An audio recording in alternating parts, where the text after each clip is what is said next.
Hi friends, in this video, we will learn to create and use a nested list. A list of lists is known as a nested list.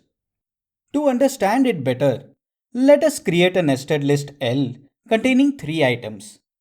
The first item is a list containing items string A, int 10 and float -1.0. The second item is a list containing items string B in 20 and float -2.0. And the third item is a list containing items string C int 30 and float -3.0.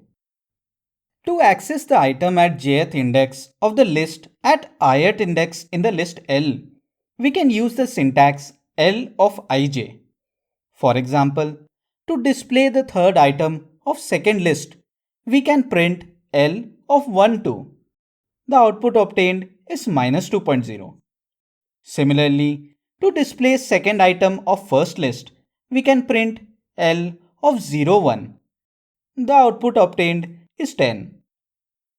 If we want to display the first item of the third list, we can print L of 2, 0 and the output obtained is string C.